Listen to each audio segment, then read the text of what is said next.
All right, picture this. You wake up in the 1800s and you've got this epic bushy beard. You're in style, right? But fast forward to today and suddenly a clean shave is what gets you labeled as modern and sharp. So when did beards go from power symbol to old school? And why does shaving them off scream progress? I want to take you on a wild ride through the history of beards because trust me, it's not just about facial hair. Back in ancient times, beards were a big deal. Think Mesopotamia, Egypt, Greece, Rome. Your beard was your badge. It showed you were wise, mature and powerful. Even philosophers rocked serious facial fuzz. But here's where things start to shift. In medieval Europe, beards were still cool, but by the time you get to the 18th century, the razor takes over.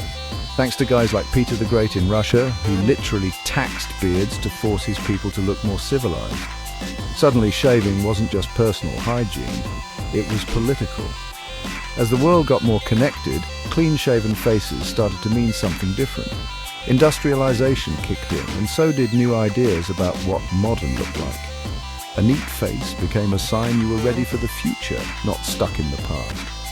Factories needed workers who could wear tight-fitting safety masks, and soldiers needed clean faces for their gas masks.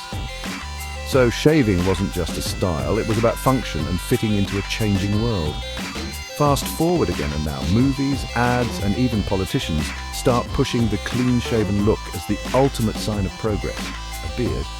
Suddenly people saw it as old-fashioned, maybe even rebellious. Shaving became this quiet revolution, showing you were embracing change, technology, and a new way of life.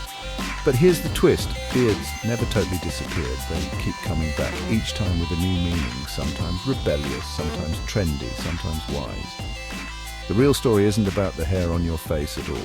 It's about how society decides what counts as modern, and how something as simple as shaving can be loaded with meaning.